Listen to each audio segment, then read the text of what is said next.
What if I told you that the ghost city you think you know was actually a pulsating technicolor superpower that outshone every capital in Europe? What if the walls that protected it were so legendary, so impenetrable that its enemies whispered prayers before even approaching them? This is not the story of a fall, but the story of a 1,000-year apex. Today, we are not watching history from a distance. We are walking through the streets of Constantinople in the year 1450, just 3 years before the world changed forever.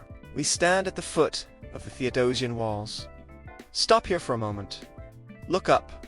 These are not mere bricks. They are a geological formation carved by human will, a triple-layer system of moats, outer walls, and a 40-foot inner curtain that has repelled Avars, Arabs, and Bulgarians for a millennium. In 1450, they are immaculate, maintained by the city's lifeblood. Feel the vibration in the ground. That is not thunder. It is the rumble of the pancration, the ancient chariot races echoing from the hippodrome miles away. The sound travels through the stone, reminding the guards that this city is alive.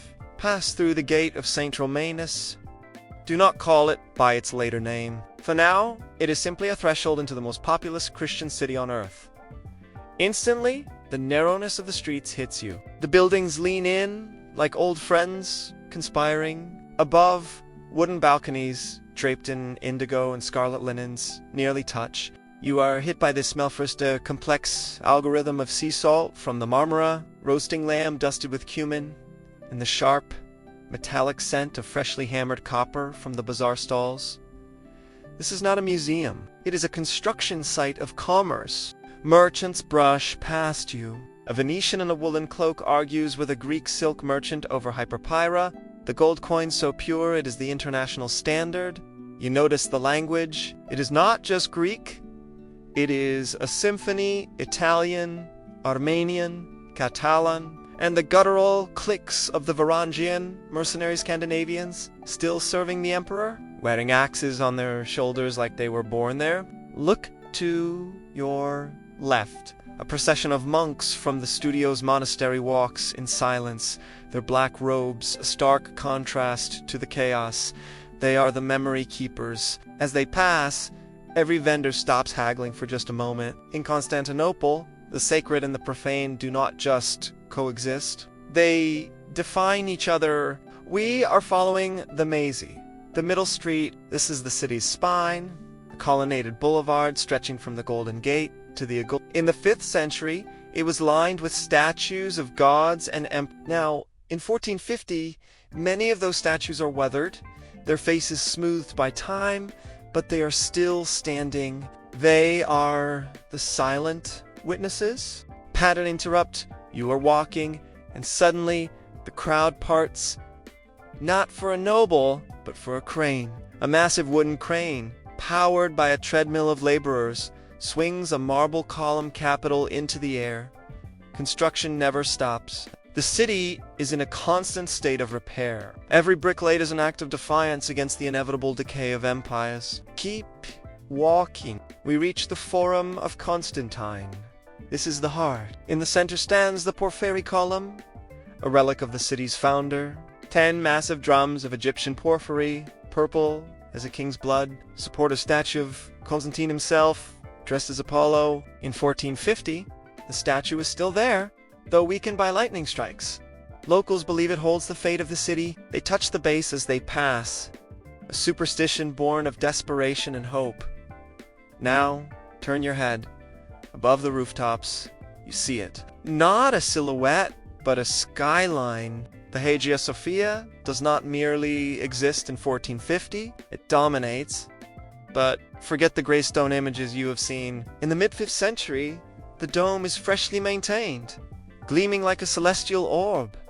The walls are painted in vibrant yellows and reds, but the true spectacle is the light. At sunset, the 40 windows at the base of the dome act as a crown of fire. It was designed to be the universe in miniature. Let us go inside, push through the heavy bronze doors, worn smooth by 1,000 years of hands. The narthex is dim, a preparatory space. Then you step through the imperial doors. Your breath catches It is supposed to... The interior is an optical illusion of space. The dome seems to float on a halo of light. But do not look only up. Look at the walls. They are not stone. They have fields of gold. Mosaic Shimakrais Pentacrator stares down from the apse with an intensity that feels personal. But here is the secret in 1450. The Latin occupation of 1204 left scars. Some mosaics are covered, some frescoes are fading.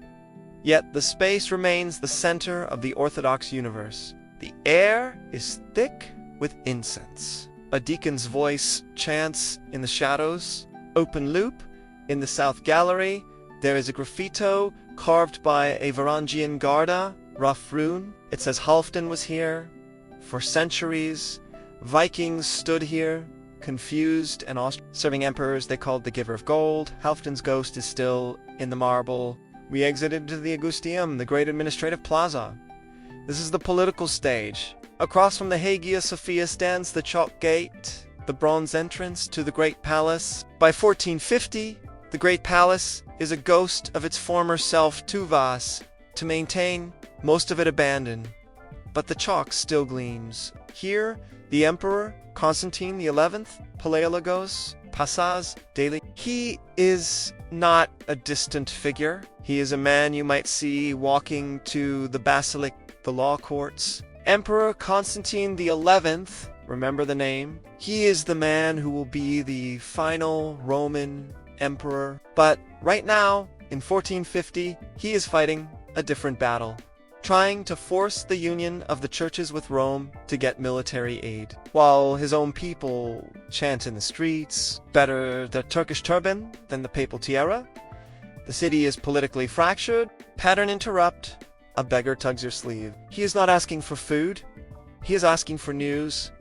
Information is currency. He wants to know if the Venetian fleet has been sighted in the Aegean. You realize that paranoia is the city's secondary language. The Ottoman Sultan, Mehmed II, is a teenager on the other side of the Bosphorus. They call him Fethi, the Conqueror, even before he has conquered anything. He is building a fortress just north of the city, Humalizar, throat clearing for a siege. Let us descend toward the water. The Golden Horn. This is the horn-shaped harbor, the economic engine. In 1450, it is the busiest port in the Mediterranean. Ships from Genoa, Venice, Catalonia, and Aragon cluster so tightly you could walk across their decks from one shore to the other. The great chain stretches from the Tower of Galata to the city walls. It is a massive iron barrier, floated on barrels, ready to be raised to block enemy fleets.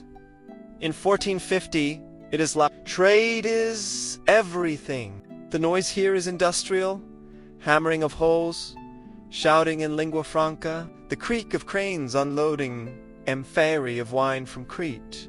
Look at the Genoese colony in Galata across the water. They are technically neutral, allied with the Ottomans for trade, yet living within sight of the Roman capital. They are the city's frenemy. They will sell weapons to both sides until the very end. Now, walk back into the residential districts. We are heading to the Mangana region, the southeastern tip. Here, the palaces are crumbling but occupied. The aristocracy lives in a state of denial. Their homes are filled with old icons, ancient cameos, and silk robes. They throw banquets while the treasury is empty. At one of these banquets, a guest might see the crown of Thornsby, for it was sold to the French to pay for mercenaries. The city is cannibalizing its own holy relics to survive. You see a woman drawing water from a... Constantinople is built on hills, but its life depends on these massive underground reservoirs. Beneath your feet, there is a dark sea of columns. The Basilica Cistern, the sunken palace, holds 80,000 cubic meters of water. In 1450, it is still in use. The Medusa heads those. Inverted, forgotten gorgons lie at the bottom of it, holding up columns, pagan idols, repurposed for Christian utility. Zygarnik effect. Why are the Medusa heads turned sideways? One legend says it is to neutralize her power. Another says the builders ran out of blocks and simply used whatever was lying around from the pagan past. The truth is lost, Buried in the silt of history, you will leave this city without the answer. Let us find the mazy again as dusk falls. The lamplighters appear. Oil lamps in colored glass are set into niches in the colonnades.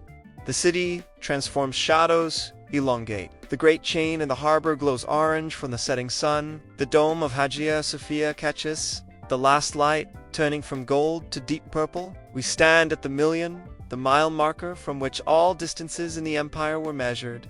0. We are at the center of a world that is shrinking. A priest walks by, muttering a prophecy. They say the city will never fall. They say an angel sent by God will descend from the dome of Hagia Sophia and lead the Romans to victory when the enemy breaks the walls. This is not just faith, it is strategy. It is what keeps the baker opening his oven, the soldier standing his watch, the mother naming her son Constantine.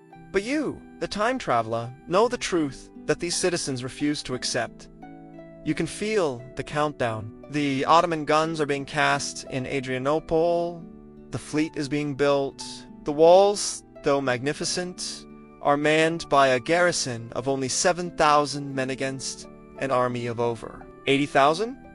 The city is an island of silken ceremony in a rising tide of gunpowder and determination. And yet, look at the walls one more time. At night, torches flicker along the battlements. The guard changes. The Varangiansta last. Viking stomp their axes in the damp grass outside the palace of Blosheny. They don't know they are the last. They think they're just doing another night shift.